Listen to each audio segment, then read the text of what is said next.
This building behind me is known today as the Daniels Building. It's the home of University of Toronto's Faculty of Architecture. But it's been many things in its 150 years, including, briefly, the workplace of a young American woman whose name is known to everyone.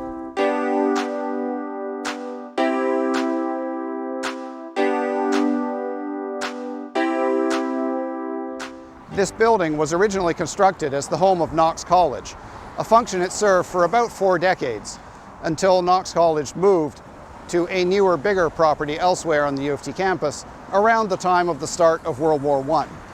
And in 1916, this building became the Spadina Military Hospital, taking care of injured soldiers, sailors, and airmen. Hospitals need nurses, and in 1918, a young American woman worked here as a nurse's aide. Her name was Amelia Earhart.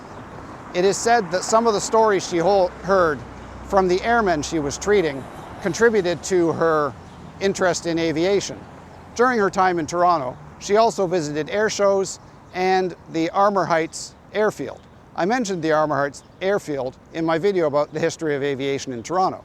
There's a magic link up here, and I'll put a link down in the description so you can find it when you finish watching this video. Now, she didn't learn to fly in Toronto. She'd already returned to the United States after the end of the war before she became a pilot. But without the inspiration she got for aviation in Toronto, maybe she never would have. In 1966, Maple Leaf Gardens hosted a fight between Canadian boxer George Chuvalo and Muhammad Ali. Ali was supposed to have been in a title fight in Chicago, but after announcing he would not serve in Vietnam if drafted, he basically got blacklisted in the States, so a fight in Canada was hurriedly arranged. Ali needed somewhere to train while in Toronto, and he found Sully's Gym at 109 Ossington Avenue. Crowds showed up and even paid admission to watch him train. Ali won the fight, but was unable to knock Chuvalo down. In fact, Chuvalo was never knocked down in his entire career. After the fight, Ali said he was the toughest opponent he'd ever fought. Sully's Gym has moved elsewhere in the city, and the building was knocked down and replaced with a condo, but there's a plaque in front to tell the story. In 1920, a young American First World War veteran named Ernest Hemingway accepted a job offer in Toronto from a family friend.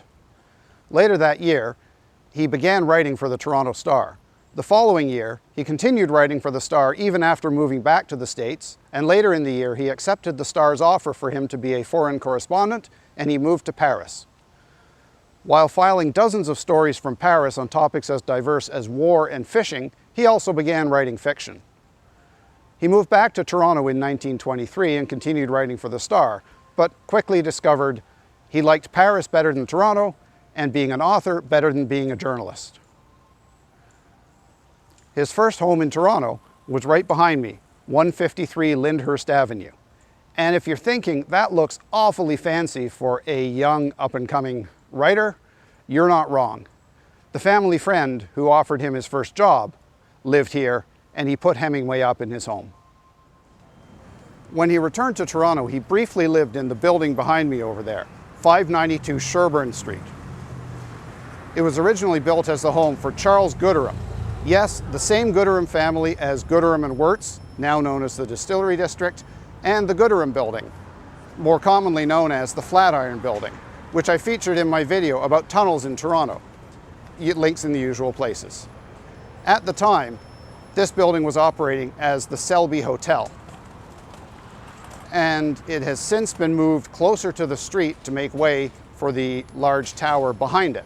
It now operates as a restaurant called La Maison Selby, and yes, there is a menu item named after Hemingway. His final home before leaving Toronto was 1599 Bathurst Street. There's a heritage plaque there commemorating him, and there's another tribute to him here.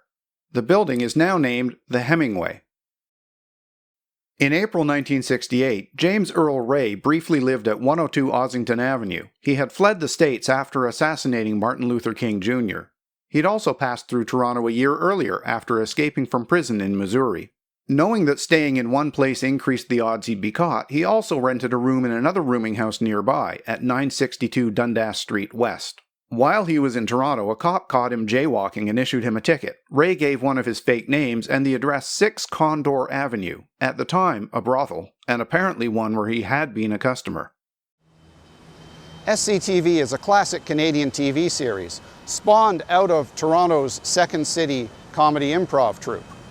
A number of well-known Canadian comedians came up through there, including Mike Myers, Dan Aykroyd, John Candy, and Catherine O'Hara. But it wasn't just Canadians in Second City, Toronto. A number of Americans made their mark at Second City, Toronto, or in SCTV, or both. That list includes Joe Flaherty, Gilda Radner, Andrea Martin, and Harold Ramis. When Second City first opened their Toronto location, it was on Adelaide Street East, but it wasn't long until it moved here, the old fire hall on Lombard Street. When Saturday Night Live started, it poached a number of performers from Second City, Toronto, and that kind of gave rise to the idea of SCTV, doing a sketch comedy TV show here in Canada. There's something else many of these performers have in common as well. The 1972 Toronto performance of a musical called Godspell, which included a number of performers from here on the local scene in Canada, most of them Canadians, but that list also included Americans Andrea Martin and Gilda Radner. When its limited run at the Royal Alex concluded, it was so popular that it continued on at the Bayview Playhouse in Leaside, where it ran for almost another year. Well, I hope you've enjoyed learning something about some famous Americans who spent time in Toronto. If you did, you know what to do. Please like and subscribe.